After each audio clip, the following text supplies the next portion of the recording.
Hello everyone, Jocelyn here, and today I want to make a quick video about the census. It's census time. It's not very exciting, but it is important. So for those people who aren't aware or live in other countries or whatever, the census is coming. Census Day is Sunday, 21st of March 2021, which means that it has to be completed by then. We'll need your help with the census, which gathers vital information to help plan services such as transport, education and healthcare. You must complete the census by law. Look out for your invitation pack in the post. It will show you how to complete your census. For more information, visit www.census.gov.uk. So, why is this a topic of conversation? Well, so the census is a survey that happens every 10 years and gives us a picture of all the people and households in England and Wales. You must complete the census by law. If you do not, or if you supply false information, you could be fined up to £1,000. You should complete your census form on Sunday, the 21st of March 2021, or as soon as possible after. You can start the online version of the census from your smartphone, tablet or computer. Everything's been pretty much modernised now. The last one 10 years ago was done on paper, and I remember that because I remember distinctly not wanting the government to know my details, and, you know, they can just fuck off out of my life, you know. Something has changed in the past 10 years to make me have a different view. So the Yorkshire Post reports that the 2021 census will be largely similar to the 2011 census, with questions about age, ethnicity, religion, employment and relationships. 3 new questions have been included in the 2021 census. These are veteran status, sexual orientation, and gender identity. Which, of course, are things that I do not want to ignore. I want to be seen as a trans, non-binary person living in the UK in the current political climate that's going on about trans people and non-binary people especially. My identity is actively silenced and overlooked by government legislation, and trans people in general are being overlooked to appease loudmouth TERFs.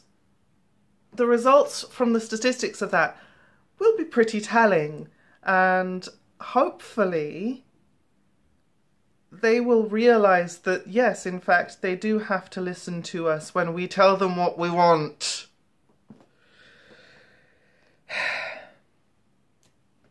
There is another issue with this particular census, is that since it has been modernised to happen online, well, not everyone has access online. And the pack does in fact provide an answer to this. Okay, it says our local census support centres will be available while the census is happening. They can help if you're not confident online, you do not have a computer, or you need help completing on paper. And then it gives you a phone line to find your nearest centre. Sounds sort of reasonable enough, right? I looked this up. My local centre is actually 8.5 miles away in the next town, which is not exactly what you might call convenient. And I live in a fairly sort of prominent town in this area. I don't know what other areas are like. I tried inputting other postcodes into the website to see what it would give me, and I don't know, it didn't really... The internet, the website went a bit loopy. Obviously, a move to like waste less paper is great, and internet access steadily has increased in UK homes over time. That's just sort of natural progression. And you can see from statistics that I found on statista.com that back in 2005, a whole 15 years ago, oh my god, I'm old, just over half the population, 55%, had internet access. Compare that to now, 2020, that's now 96%. That's almost everyone. But there are actually no details of the reliability of this access.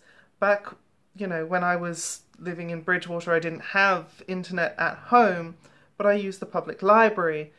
When I moved here, I used the public library still quite a bit.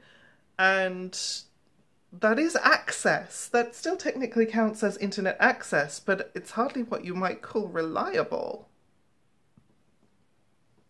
Also, the method of, I love this, the method of interview, like the method of collecting this data, was an online survey. So we can safely assume that actually it's more than 4% of UK households that are without internet access, at least anything reliable. And I think that these census centres are not going to be as effective as the government hopes. The other problem here is that there are some fringe cases, but still these people do exist, where they don't have access to a phone either. I'm sort of in two minds whether to tell this story or not, but I think I should, even though it's not really about me. So there's this regular customer at work. Obviously, I don't work at the moment because of the virus, but there is a regular at the pub, and he's such a sweetheart. He's 94 years old. He doesn't really have much of an inclination towards technology. He doesn't have a phone. What's going to happen to him? Are they just going to say, well, it's one person, fuck him, we don't need to know your statistics. Actually, they kind of do, especially considering you could get a fine of up to £1,000 if not actually completed. So, yeah. My message there is basically to the UK government, do better. Do better. Oh, wait, that's the same message we've been telling the UK government for the past year now, and it still hasn't quite sunk in. Great. So hopeful for that happening.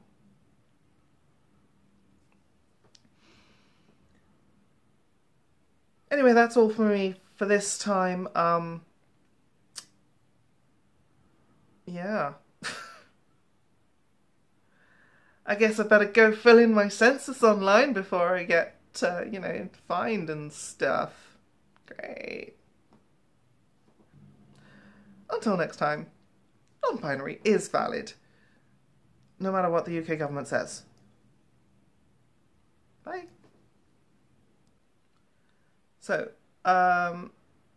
let's try that again.